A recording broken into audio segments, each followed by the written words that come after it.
नमस्कार दोस्तों, जय हिंद।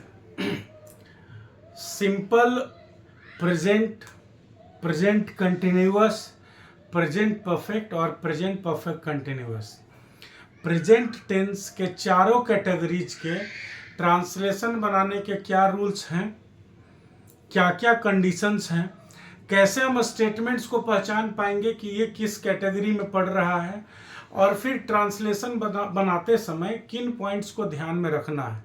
आइडेंटिफिकेशन के साथ साथ एप्लीकेशन ऑफ रूल पे किस पॉइंट पे ध्यान रखना है।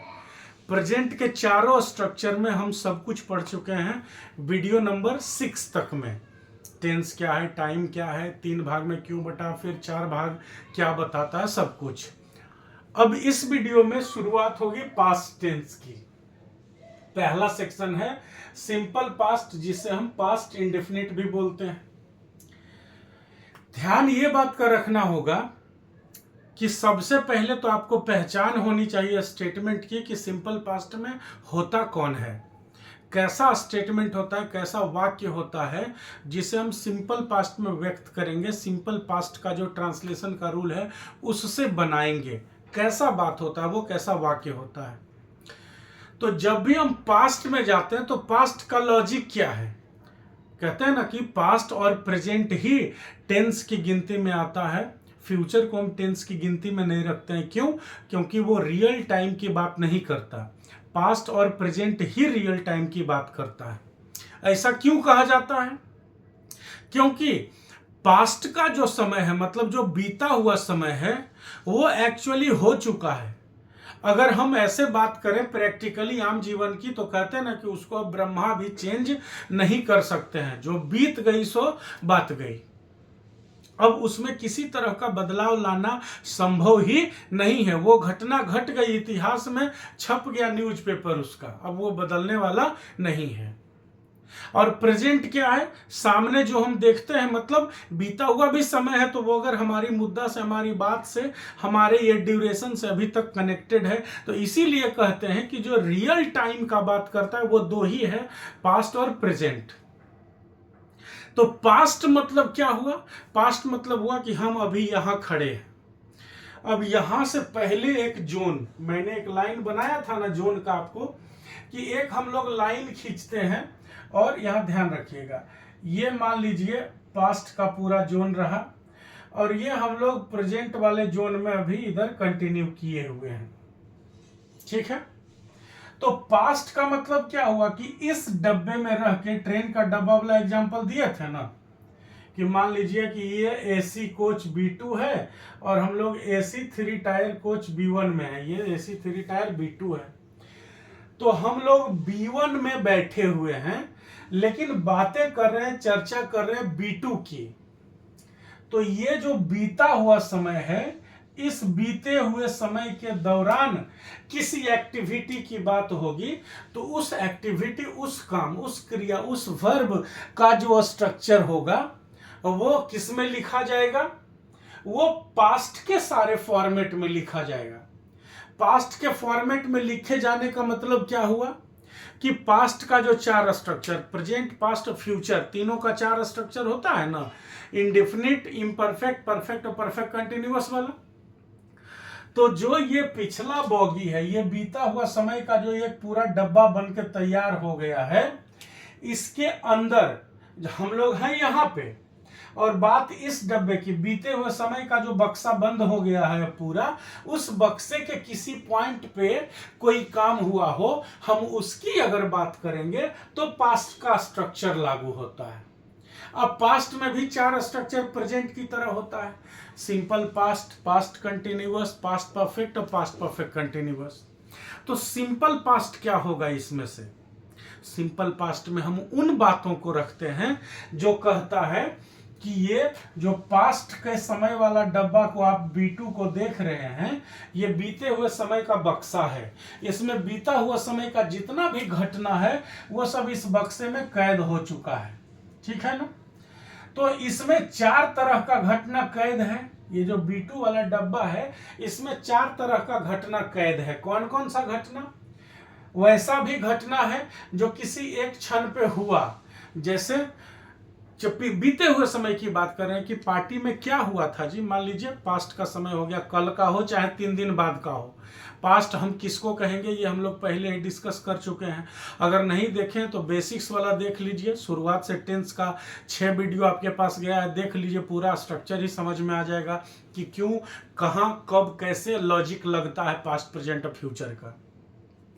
तो अगर किसी घटना की बात करें कि अच्छा बताओ कल रात में क्या हुआ था जी जो वहां झगड़ा हो गया, तो कहोगे कि सर कुछ नहीं हुआ, हम लोग खा रहे थे और फिर मोहन आया और चिल्लाने लगा। अब देखिए सेंटेंस को पकड़िए, बोला कैसे जा रहा है, भाषा कैसे बन रही है, वाक्य कैसे बन रहे हैं कि हम लोग खा रहे थे, मोहन आया और चिल्लाने लगा। इसी क्रम में सोहन ने उसको डांटा, फिर दोनों में झगड़ा हो गया, मारपीट हो गई। समझ रहे, आया, बोला, कहा, गया, गई, और फिर मार खाने के बाद मोहन वहां से चला गया। समझ रहे सेंटेंस को।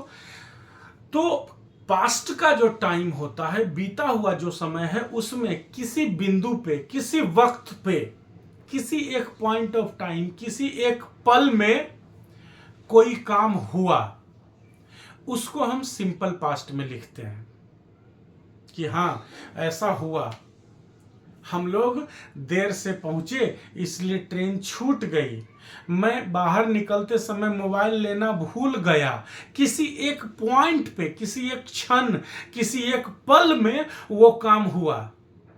पेन मेरे हाथ से छूट गया, मैं स्लिप कर गया, सीढ़ी से स्लिप कर गया, मैं सड़क पे गिर गया, मेरी आंख लग गई, मुझे नींद आ गई, मैं चुप हो गया, मैं चला गया, वो आया, वो बैठ गया। ये सारा पास्ट के समय में, जब पास्ट के टाइम का स्लॉट को जब उठाएंगे, इस डब्बे को उठाएंगे और इस डब्बे में हम उस एक क्षण, उस एक पल, उस एक पॉइंट की बात करेंगे जहां के बारे में कहेंगे कि उस वक्त ये घटना घट गया, ये काम हुआ, ऐसा हो गया। तब हम जो सेंटेंस का स्ट्रक्चर लेंगे वो रहेगा सिंपल पास्ट या पास्ट इंडेफिनिट का।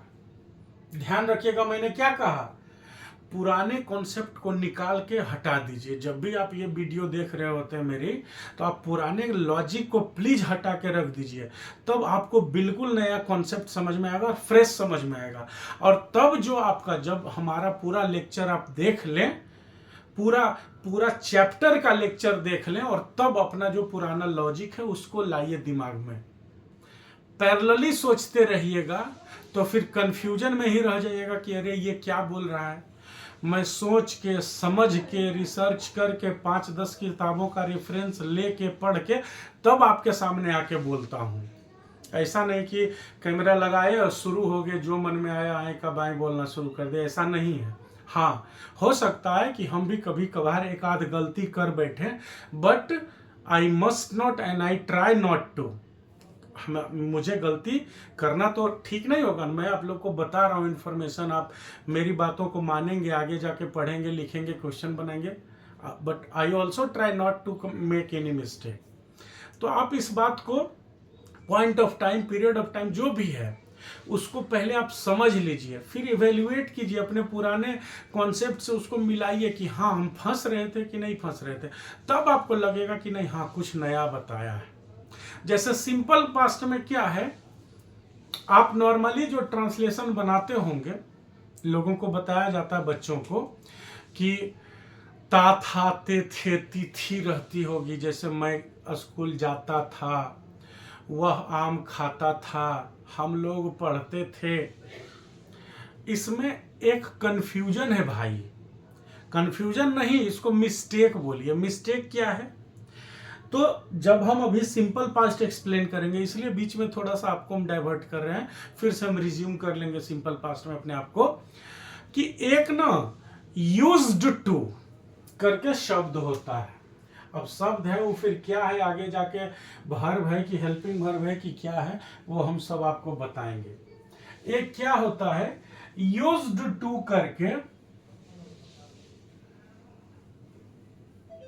देखिए, एक है ना, एक यूज्ड टू और एक यूज टू, ये जो घेरे में लिखा हुआ है।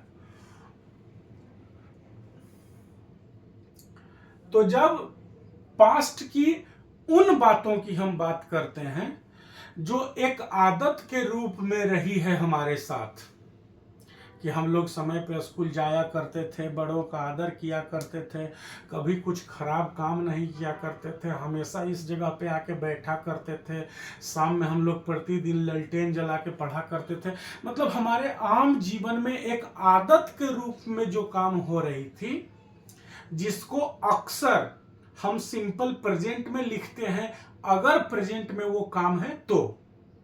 प्रतिदिन का डेली लाइफ का घटना हम लोग पढ़े ना कि प्रेजेंट में लिखते हैं, तो वैसा काम जो प्रेजेंट में डेली लाइफ में चल रहा है, हम लोग का रेगुलर जीवन का हिस्सा है या यूनिवर्सल ट्रूथ है, अगर वैसी घटनाओं को प्रेजेंट में लिखना होता है तो हम सिंपल प्रेजेंट का यूज करते हैं। वैसे ही कोई घटना हम लोग के जीवन का पार्ट हो, हिस्सा हो, जो पास्ट के समय में प्रतिदिन घटा करता था, हम लोग के जीवन का हिस्सा हो चुका था, तो उसको हम सिंपल पास्ट में न लिख के यूज टू में लिखते हैं, है ना, यूज्ड टू और यूज टू।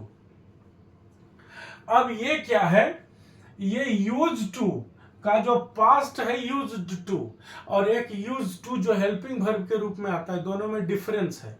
इसलिए मैंने कहा इसका डिटेल इसके बाद बताएंगे हम आपको, लेकिन ध्यान रखिए इस बात का, मैंने ये बीच में इसलिए लाया कि अगर आप ऐसा ट्रांसलेशन बनाते हैं जिसमें लिखा हुआ है कि मैं स्कूल जाया करता था, है ना, मैं रात में कुछ XYZ सब्जेक्ट पढ़ा करता था, हम लोग उस फील्ड में खेलने जाते थे, हम लोग 6 घंटा वहाँ खेलते थे, 8 घंटा खेलते थे, हम लोग उस तालाब के किनारे बैठा करते थे।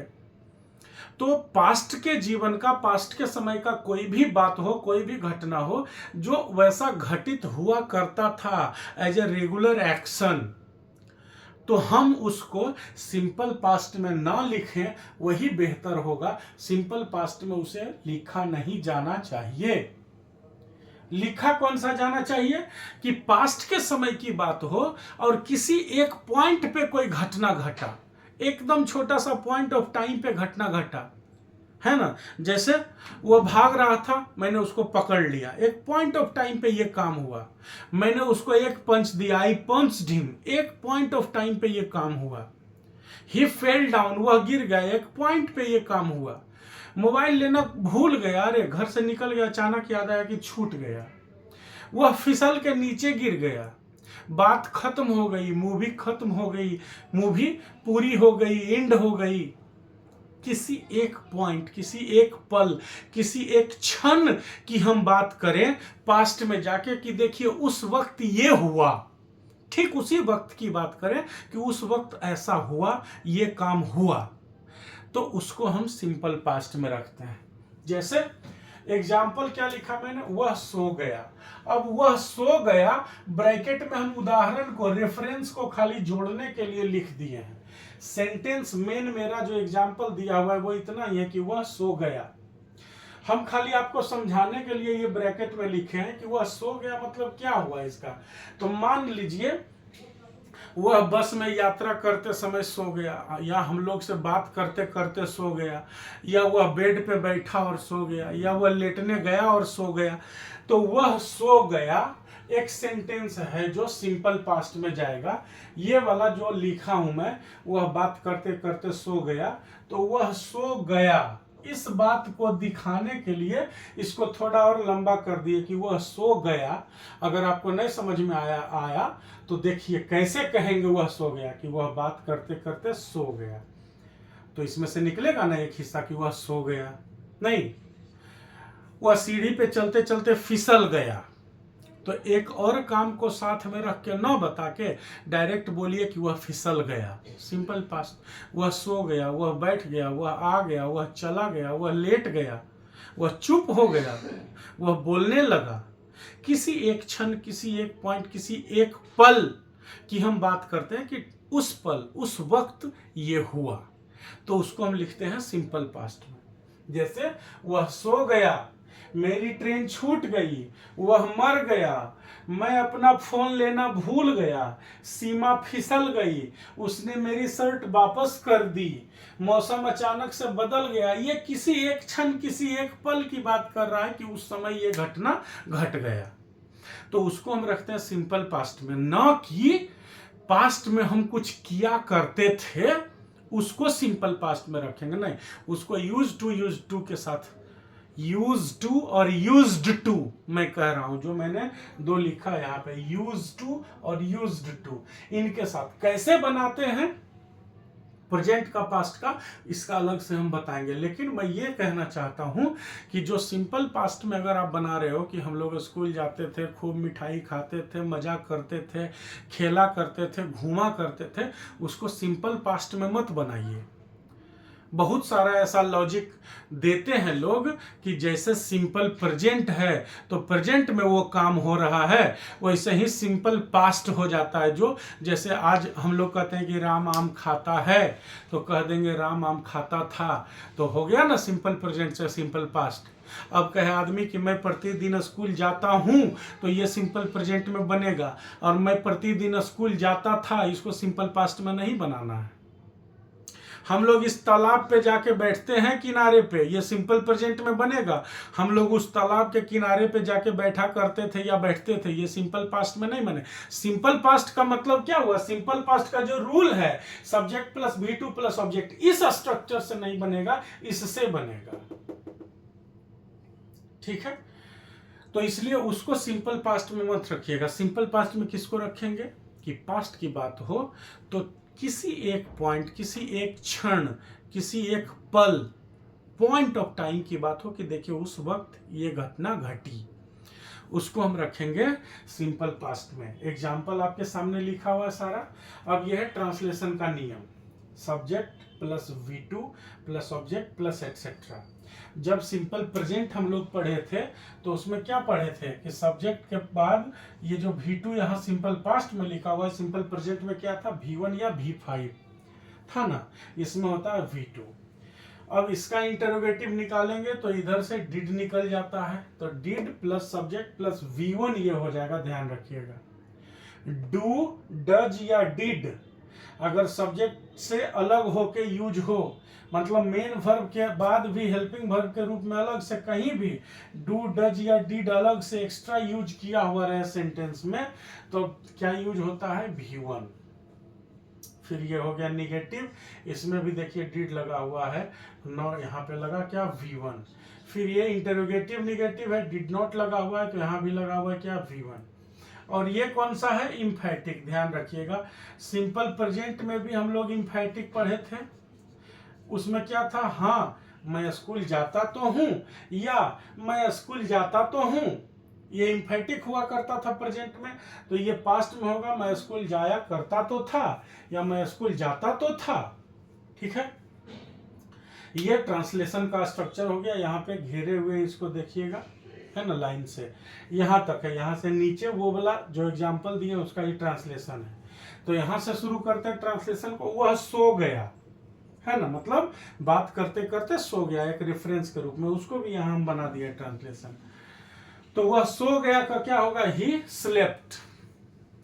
अब इंटरोगेटिव क्या होगा, डिड ही स्लीप। फिर negative, he did not sleep. Interrogative negative, did he not sleep. और emphatic, he did sleep. Emphatic का क्या अर्थ निकलेगा कि हाँ वो सो तो गया। जैसे कोई बच्चा, उसको सुला दिए, अब मम्मी कहीं काम करने चली गई तो बगल में बोल दिया बच्चा कि देखिए ना आंटी नहीं सोया था उस समय, तो बोलेगा हाँ मम्मी सोए तो थे। कौन बोला कि नहीं सोए थे, वो झूठ बोल रही है, हम सोए थे। तो वही, हाँ हम सोए तो थे, तो वही हो गया, हाँ वह सो गया या वह सो तो गया, तो हो जाएगा ही डिड स्लीप। और वह बात करते करते सो गया, तो क्या हो जाएगा, he slept while he was talking. While के साथ क्या कैसे बनता है, कंटिन्यूअस में क्यों लिखा हुआ, ये भी हम बताएंगे आगे। ठीक है, फिलहाल के लिए फिर दूसरे ट्रांसलेशन पे आते हैं। कहता है मैं अपना फोन लेना भूल गया, तो क्या कहेंगे, आई फॉरगॉट। फॉरगेट माने होता है भूलना, तो फॉरगेट का होता है V2 forgot. I forgot to take my phone. उसके बाद है मेरी ट्रेन छूट गई, तो क्या होगा, आई मिस्ड माई ट्रेन। मेरी ट्रेन छूट गई मतलब मुझसे ट्रेन छूट गई, मैंने ट्रेन को छूट जाने दिया, मतलब कुछ ऐसा हुआ कि मैं ट्रेन को कैच नहीं कर सका, तो आई मिस्ड माई ट्रेन। वह मर गया, क्या होगा, ही डाइड। अब क्या वह मर गया लिखना होगा तो क्या लिखेंगे, डिड ही डाई, डाइड नहीं डाई। क्या वह चला गया, did he go, he went, मतलब डिड ही वेंट नहीं, और वह चला गया का ट्रांसलेशन ही वेंट। क्या वह चला गया, डिड ही गो, ठीक है। उसके बाद उसने मेरी शर्ट वापस कर दी, क्या होगा, ही रिटर्न्ड माई शर्ट। सीमा फिसल गई, क्या होगा, सीमा स्लिप्ड। मौसम अचानक से बदल गया, the weather changed suddenly. Suddenly माने अचानक से होता है। तो ये जो सारे एग्जाम्पल्स हैं उनका सब ट्रांसलेशन बना हुआ है, और इसका हम 4वां स्ट्रक्चर 5वां स्ट्रक्चर बना दिया, लास्ट वाला इम्फेटिक वाला है ये। तो सिंपल पास्ट में इस बात का ध्यान रखिएगा कि ये स्ट्रक्चर जो है उस काम को बताता है जो पास्ट में किसी एक वक्त, किसी एक पॉइंट की बात कर रहा है कि उस वक्त देखिए ये हुआ, ठीक है। अब आगे हम लोग इसका ट्रांसलेशन देख लेते हैं, और इसके बाद अगला स्ट्रक्चर लाते हैं जो होगा पास्ट कंटिन्यूअस का, जिसमें वाज वेयर लगता है, ठीक है। देखिए इन्हीं एग्जाम्पल्स की मैं बात कर रहा था, दोनों को देखते हैं, यूज टू और यूज्ड टू।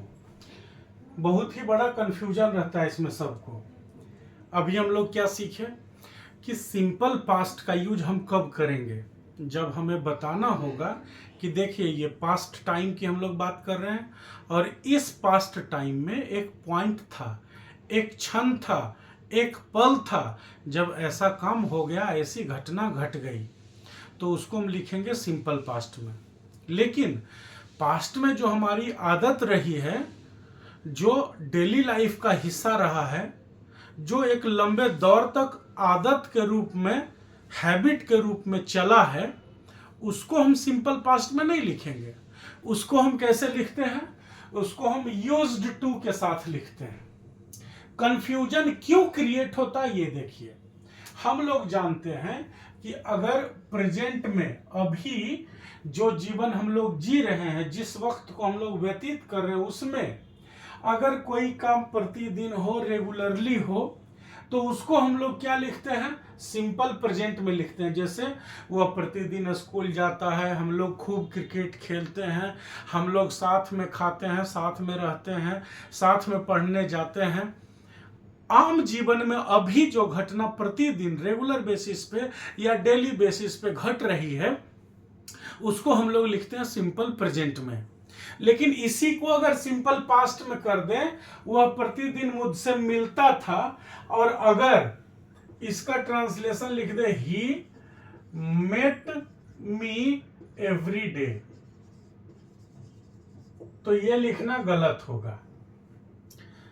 अगर ट्रांसलेशन हो वह प्रतिदिन मुझसे मिलता था, और आप लिखिएगा he met me every day, तो यह लिखना गलत होगा। यह प्रतिदिन की आदत की बात है, तो यहां पे आपको क्या लिखना पड़ेगा, he used to meet me every day. He used to, हमने क्या ये वाला यूज्ड टू का यूज किया है, इसका नहीं, ठीक है। और यही अगर हम प्रेजेंट में लिखें कि वह प्रतिदिन मुझसे मिलता है, और जैसे वह प्रतिदिन मुझसे मिलता था, तो हमने लिखा ही यूज्ड टू। तो अगर किसी को लगे कि अरे पास्ट में था तो लिखा यूज्ड टू, तो प्रेजेंट में है तो हम लिख देते हैं ये वाला यूज टू, और ट्रांसलेशन क्या बना दे, ही यूज्ड टू या यूजेस टू। ही है तो किसी को लगेगा कि V5 है, तो अरे यूज में एस या यस न लगेगा, तो यूजेज बना देते हैं। तो अगर कोई लिख दिया ही यूज टू या he uses to meet me every day, ये गलत हो जाएगा। ध्यान रखिएगा, पास्ट में अगर है तो यूज्ड टू लगाना ही सही होगा, सिंपल पास्ट में लिखना गलत होगा। लेकिन सेम सेंटेंस अगर प्रेजेंट में लिखा हुआ है तो फिर यूज्ड टू लिखना गलत होगा, उसको सिंपल प्रेजेंट में लिखना होगा। यही अंतर मैं समझाने की कोशिश कर रहा था कि जो सिंपल प्रेजेंट में प्रतिदिन डेली लाइफ की घटना होती है उसी को ठीक पास्ट में लेके चल जाएंगे और सिंपल पास्ट लगा देंगे तो गलत हो जाएगा, क्योंकि वो आदत की बात हो रही है और सिंपल पास्ट आदत की बात नहीं करता। सिंपल पास्ट कहता है कि जब पास्ट में जाके देखिएगा तो आपको पता चलेगा कि उस क्षण वो घटना घटी, आदत नहीं था। ठीक है, वो खूब सिगरेट पीता था, he used to smoke heavily, he smoked heavily नहीं। ठीक है, वह प्रतिदिन स्कूल लेट आया करता था, he used to come late, he came late नहीं, ही केम लेट कहेंगे तो किसी एक दिन एक क्षण की बात होगी कि उस दिन जब घड़ी देखे तो लेट था, मतलब उस दिन उस वक्त वो लेट आया। तो जो सिंपल प्रेजेंट है सीधा उसको पीछे लेके चल जाए तो सिंपल पास्ट में हो जाएगा, ऐसा नहीं है, अलग है। अलग क्या है कि प्रतिदिन वाली जो आदत है उसको अगर हम प्रेजेंट में लिखते हैं तो सिंपल प्रेजेंट में होता है, लेकिन पास्ट में लिखते हैं तो उसको यूज्ड टू एक आदत के रूप में बना के लिखा जाता है। और ध्यान रखिएगा, कभी भी यूज टू और यूजेस टू नहीं होता है, इसका यूज ही नहीं होता है। ऐसा कभी दिमाग में कॉन्सेप्ट नहीं लाना है कि प्रतिदिन में इसमें लिखा यूज टू, तो अगर प्रेजेंट में लगेगा तो यूज्ड के बदले हम यूज लिखेंगे या यूजेज लिखेंगे, ऐसा नहीं है। यूज टू लिखना ही नहीं है कहीं पे, जब भी लिखाएगा तो पास्ट की आदतों को दिखाने के लिए यूज्ड टू ही लिखेंगे। ठीक, समझ में आई बात? ये वाला लिखना ही नहीं है, ये हमेशा यही लिखा जाता है। ठीक है, अब क्या है, आपको यूज्ड टू भी दो तरह से लिखा हुआ मिलेगा। कैसे? एक, जैसे यहां पर लिखा हुआ he used to meet me every day, मतलब क्या होगा, सब्जेक्ट के तुरंत बाद यूज्ड टू रहेगा। ही सब्जेक्ट है ना, इसके तुरंत बाद यूज्ड टू लिखा हुआ है, तो एक स्ट्रक्चर होगा जो सब्जेक्ट के तुरंत बाद यूज्ड टू रहेगा। और दूसरा स्ट्रक्चर क्या होगा, सब्जेक्ट के बाद पहले is am are was were लिखेगा, उसके बाद यूज टू रहेगा।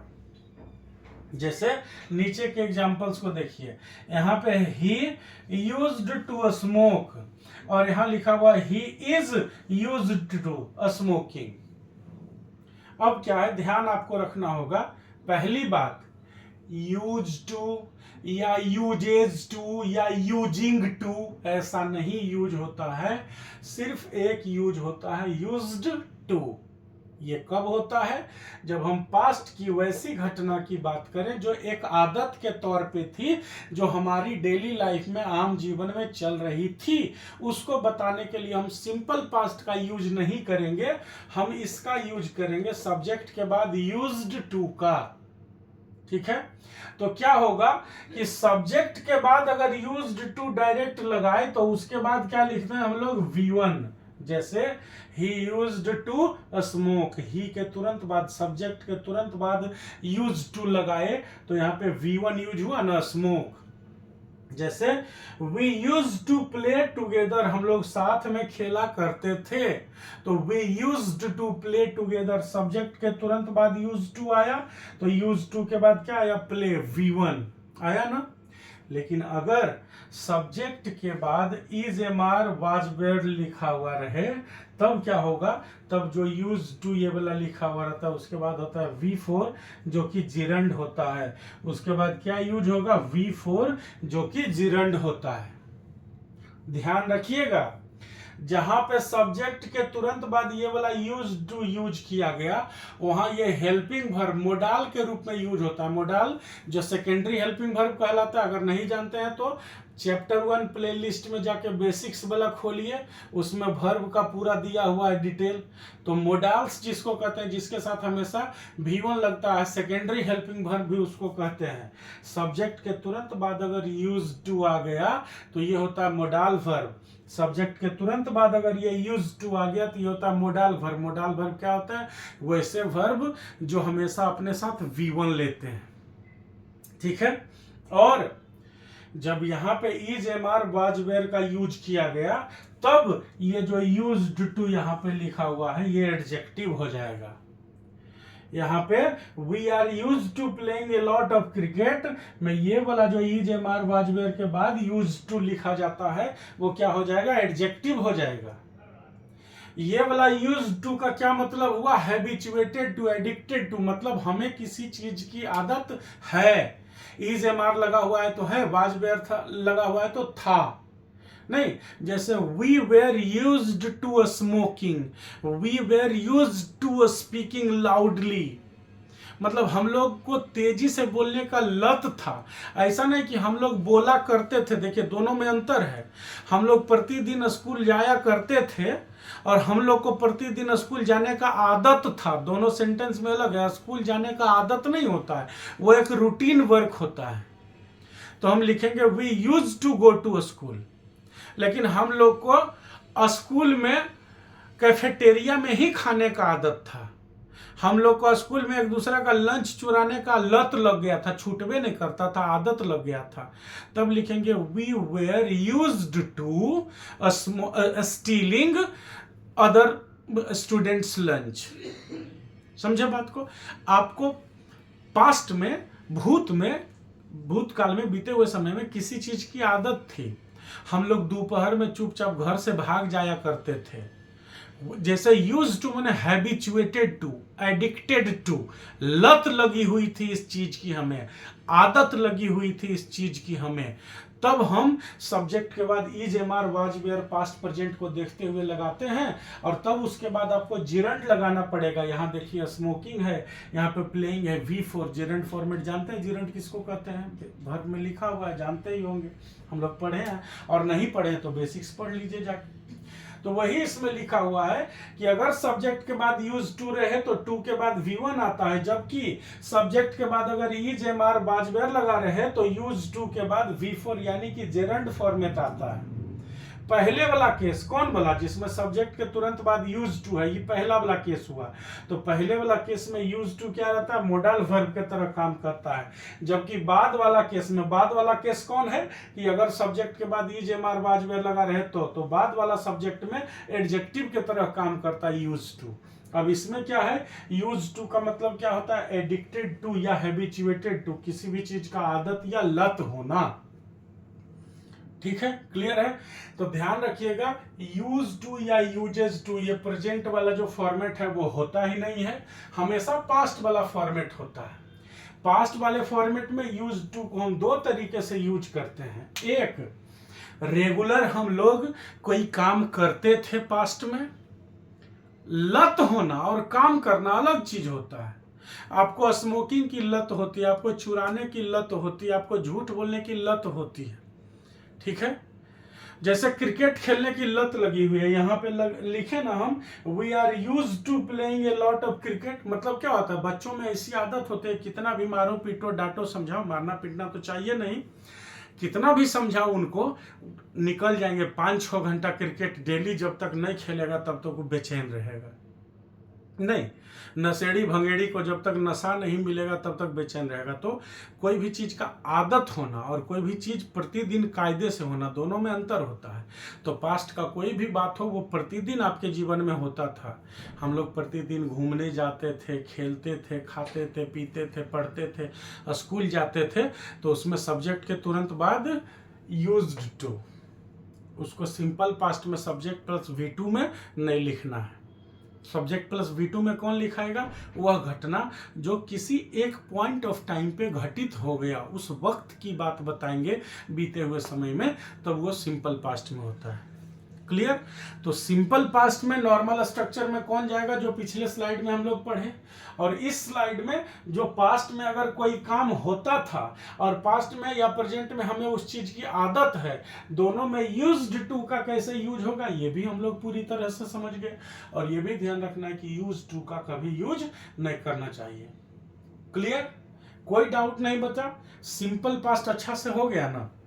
अब अगला वीडियो में हम लोग करेंगे past continuous, past perfect, past perfect continuous. अब क्या है, चीज़ें आसान होते चली जाएगी फ्यूचर परफेक्ट कंटिन्यूअस तक। और फिर जब हम कंडीशनल स्टेटमेंट लाएंगे कि किस फ्यूचर को प्रेजेंट में लिख सकते हैं, किस फ्यूचर को प्रेजेंट में ही लिख सकते हैं, फ्यूचर में नहीं लिख सकते हैं, तो वो सारी बातें आएंगी, तो थोड़ा उस समय ज़्यादा ध्यान देना होगा। लेकिन अभी क्या था, सबसे कॉम्प्लिकेटेड इन 12 में क्या है, सिंपल पास्ट और प्रेजेंट परफेक्ट। अभी थोड़ा सा पास्ट परफेक्ट में लगेगा। बाकी कंटिन्यूअस वाला क्या है, वो खा रहा था, सो रहा था, दौड़ रहा था, मैं खा रहा हूँ, प्रेजेंट कंटिन्यूअस, मैं खा रहा था, पास्ट कंटिन्यूअस। ठीक है ना। तो अगले वीडियो में हम लोग पढ़ेंगे पास्ट कंटिन्यूअस, पास्ट परफेक्ट और पास्ट परफेक्ट कंटिन्यूअस। पास्ट पूरा खत्म हो जाएगा, टाइम बचेगा तो हम लोग फ्यूचर में इंटर कर जाएंगे। क्लियर है ना। तब तक इस वीडियो को यहाँ पे एंड करते हैं। और अगर आपको लगता है कि वीडियो से फ़ायदा होता है आपको कुछ भी, तो अपने दोस्तों को भी बताइए, सबको भी बताइए जो तैयारी कर रहे हैं, जो तैयारी करना चाहते हैं, जो बेसिक से इंग्लिश सीखना चाहते हैं, बहुत फ़ायदा करेगा उनको ये। लाइक ज़रूर कीजिए वीडियो को, शेयर भी कीजिए, चैनल को सब्सक्राइब भी कीजिए। Thank you, all the best.